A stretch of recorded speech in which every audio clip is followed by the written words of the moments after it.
HDMI in with ARC output, അതേപോലെ തന്നെ optical input, അതുപോലെ DVD ഇൻപുട്ട്, അതുപോലെ ബ്ലൂടൂത്ത് ഇൻപുട്ട്, അങ്ങനെ എല്ലാവിധ കാര്യങ്ങളും കൂടി കൂടിയിട്ടുള്ള ഒരു 5.2 ആംപ്ലിഫയർ ആണ് ഇപ്പോൾ നിങ്ങൾ ഈ കാണുന്നത്. അപ്പോൾ ഇത് ഉണ്ടാക്കുന്നതിന് മുമ്പ് നമ്മൾ ഈ HDMI G-Techന്റെ ആ ബോർഡ് PCM ബോർഡ് നമ്മൾ എടുത്തപ്പോൾ അതിൻ്റെ ചെറുത് തോതിൽ റിവ്യൂ ചെയ്തിരുന്നു.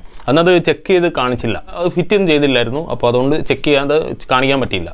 അപ്പോൾ ഇതിൽ നമ്മൾ ഫിക്സ് ചെയ്യാൻ പരിപാടി വർക്കൊക്കെ കഴിഞ്ഞിട്ടുണ്ട്. അപ്പോൾ 5.2 ആമ്പാണ്, ഫുൾ ട്രാൻസിസ്റ്റർ ചെയ്ത ആമ്പാണ്. അപ്പോൾ അത് ചെയ്ത് കഴിഞ്ഞ സ്ഥിതിക്ക് ഇനി അതിൻ്റെ ചെറിയൊരു റിവ്യൂ, അതായത് ആ ബോർഡിനെ പറ്റി ഒരുപാട് പേര് സംശയങ്ങൾ ചോദിച്ചിട്ടുണ്ടായിരുന്നു. അപ്പോൾ ഡീകോഡിങ് എങ്ങനെയാണ്, DTS ഡോൾബി DTS മറ്റേതൊക്കെ ഒറിജിനൽ ഡീകോഡിങ് ആണോ സംഭവിക്കുന്നത്? അപ്പോൾ അതൊന്നും അത്ര കറക്റ്റായിട്ടല്ല സംഭവിക്കുന്നത്. നോർമലി ഒരു ഓഡിയോ റഷ് വെച്ചാൽ എങ്ങനെയാണ് ഉണ്ടാവുക, അത് കിട്ടുന്നത് എങ്ങനെയാണെന്ന് വെച്ചാൽ അതേപോലെ തന്നെയാണ് ഇതിലും വർക്ക് ചെയ്യുന്നത്. അതായത് ആ തരത്തിലുള്ള ഒരു ഡീകോഡിംഗ് ആണ് നടക്കുന്നത്. അതുപോലെ ഇപ്പോൾ ഒറിജിനൽ ഫയൽ ഞാൻ ഓപ്പൺ ആക്കി നോക്കിയിട്ട് അത് ഡയറക്റ്റ് ഡീകോഡിംഗ് ഇല്ല. അപ്പോൾ കറക്റ്റ് ഡീകോഡർ ഉണ്ടെങ്കിൽ മാത്രമേ നമുക്ക് SPDF ഔട്ട്പുട്ട് വർക്ക് ചെയ്യുള്ളൂ. ആ ഔട്ട്പുട്ട് വർക്ക് ചെയ്താൽ അതിൻ്റെ ഒപ്റ്റിക്കൽ ഇൻ വഴിയാണ് കണക്ട് ചെയ്യുന്നത്. അതായത് നമ്മുടെ PCM ബോർഡിൻ്റെ ഒപ്റ്റിക്കൽ ഇൻ വഴി SPDF കണക്ട് ചെയ്തിട്ട് അതുവഴിയാണ് ഡീകോഡഡ് സിഗ്നൽ വർക്ക് ചെയ്യുന്നത്. അപ്പോൾ ആ രീതിയിലുള്ള ഒരു 2 ലെയറുള്ള ബോർഡാണ് ഇത്, G-Techന്റെ ബോർഡ്. അപ്പോൾ ഇത് ഉപയോഗിച്ചിട്ട് ഇപ്പോൾ നമുക്ക് ഈ 5.2 ആംപ്ലിഫയർ ആണ് സെറ്റ് ചെയ്തിട്ടുള്ളത്. ഫുൾ ട്രാൻസിസ്റ്റർ ആണ്. ഒന്ന് SD ഓഡിയോ ടെക് എന്ന് പറഞ്ഞാൽ ഞാൻ മുമ്പ് പരിചയപ്പെടുത്തിയിരുന്നു. അപ്പോൾ അവരുടെയാണ് ഈ 5 ചാനൽ ബോർഡ്. അതുപോലെ യൂണിവേഴ്സലിലെ 2 സബിൻ്റെ ചാനൽസ്. അപ്പോൾ 2 ട്രാൻസ്ഫോമറാണ്. അതേപോലെ തന്നെ സെപ്പറേറ്റ് നമുക്ക് കൺട്രോൾസിനും ഫാനിന് മറ്റേ പ്രൊട്ടക്ഷൻ ബോർഡ് അതിനൊക്കെ വേണ്ടിയിട്ട് നമ്മൾ സെപ്പറേറ്റ് ട്രാൻസ്ഫോമറാണ്. 5.2 ഞാൻ ഇതും പണ്ട് റിവ്യൂ ചെയ്ത ബോർഡാണ്. അപ്പോൾ അതിനകത്ത് നമുക്ക് ആ സ്പീക്കർ എന്നുള്ള ആ ഒരു തള്ളിച്ച, അതായത് ആ സ്പീക്കറിൽ ആ ഒരു ഡിലേയോട് കൂടിയിട്ട് ഓണാവുന്നത് സാധാരണ എല്ലാവിധ പ്രൊട്ടക്ഷൻ ബോർഡും അങ്ങനെ ഓണാവുന്നത്. പക്ഷേ ലാസ്റ്റ് ഓഫ് ചെയ്യുമ്പോൾ നമുക്ക് ആ ടക്ക് എന്ന് പറഞ്ഞ ഒരു സൗണ്ട് കേൾക്കുന്ന വല്ലാത്ത ബുദ്ധിമുട്ടാണ്. ഒരുവിധം സ്പീക്കർ പ്രൊട്ടക്ഷൻ വെച്ചാലും വരുന്നുണ്ട്.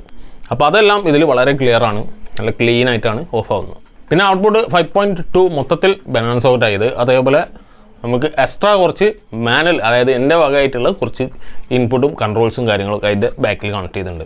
G-Starൻ്റെ ബ്ലൂടൂത്ത് പാനലാണ് ഉപയോഗിച്ചിട്ടുള്ളത്. അപ്പോൾ സിംഗിൾ റിമോട്ടാണ്, എല്ലാം രണ്ടും കൂടി മറ്റേ നമ്മൾ പെയർ ചെയ്താണ്.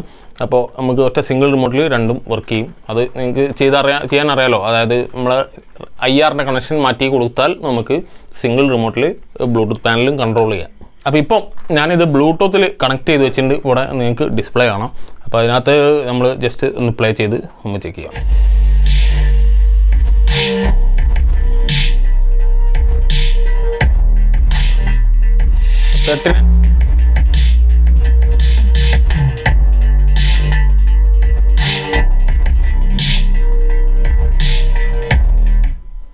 .1 അതായത് സിംഗിൾ സബിലാണ് ഇപ്പോൾ വർക്ക് ചെയ്യുന്നത്, 2 സബിലല്ല.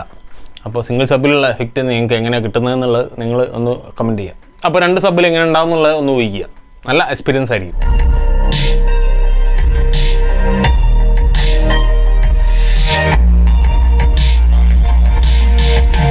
അപ്പോൾ അങ്ങനെയാണ് ബ്ലൂടൂത്തിൽ G-Starൻ്റെ ബ്ലൂടൂത്ത് G-Techന്റെ ബോർഡിലൂടെ 5.2 ആയിട്ട് കൺവേർട്ട് ചെയ്തിട്ടുള്ള ആമ്പിൻ്റെ ബ്ലൂടൂത്തിലെ പെർഫോമൻസ്. ബാക്കി ഇനിയിപ്പോൾ HDMI നമ്മളെ ഒപ്റ്റിക്കലും നമുക്ക് ചെക്ക് ചെയ്യാം. അപ്പോൾ ഞാൻ ലാപ്ടോപ്പിലാണ് നമ്മൾ ആദ്യം കണക്ട് ചെയ്യുന്നത്. ലാപ്ടോപ്പിൽ നിന്ന് HDMIയിലേക്ക്, അതായത് HDMI 2ലേക്ക് കണക്ട് ചെയ്തിട്ടുണ്ട്. അത് ശേഷം നമ്മൾ TVൻ്റെ ഇൻപുട്ട് എടുത്തിട്ട്, TVയുടെ HDMI ഇൻപുട്ട് എടുത്തിട്ട് നമ്മൾ ARC ഔട്ടിൽ കണക്ട് ചെയ്യാം. അപ്പോൾ ഇങ്ങനെയാണ് ഇതിൻ്റെ കണക്ഷൻ ഉണ്ടാവുക. അപ്പോൾ നമ്മളിനി ഓൺ ചെയ്യാം.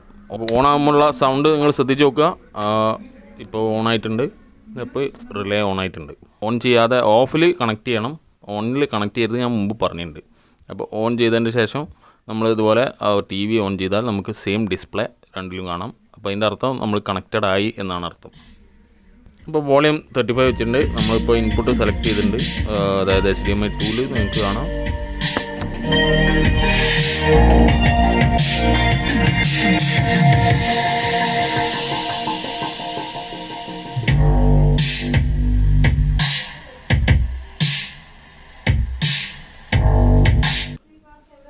അടുത്ത നമ്മൾ ഒപ്റ്റിക്കലാണ് ചെക്ക് ചെയ്യുന്നത്. TVയിൽ നിന്ന് പെൻഡ്രൈവ് കണക്ട് ചെയ്തിട്ടാണ് ഇപ്പോൾ ഞാൻ ഈ ഒപ്റ്റിക്കൽ ഔട്ട് എടുത്തിട്ടുള്ളത്.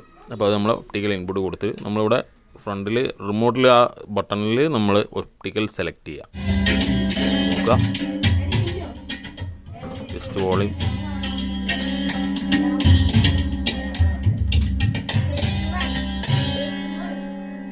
അപ്പം ആ മ്യൂസിക് കഴിഞ്ഞു. Preparing to play.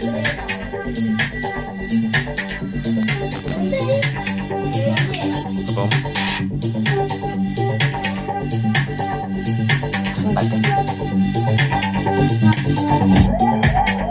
സബ് ചെറുങ്ങനെ നമുക്ക് ചെക്ക് ചെയ്യാം. ഒരു സബ്ബേ കൊടുത്തുള്ളൂ കേട്ടോ, 5.1 കൊടുത്തിട്ടുള്ളൂ, 5.2 കൊടുക്കാനുള്ള സബില്ല.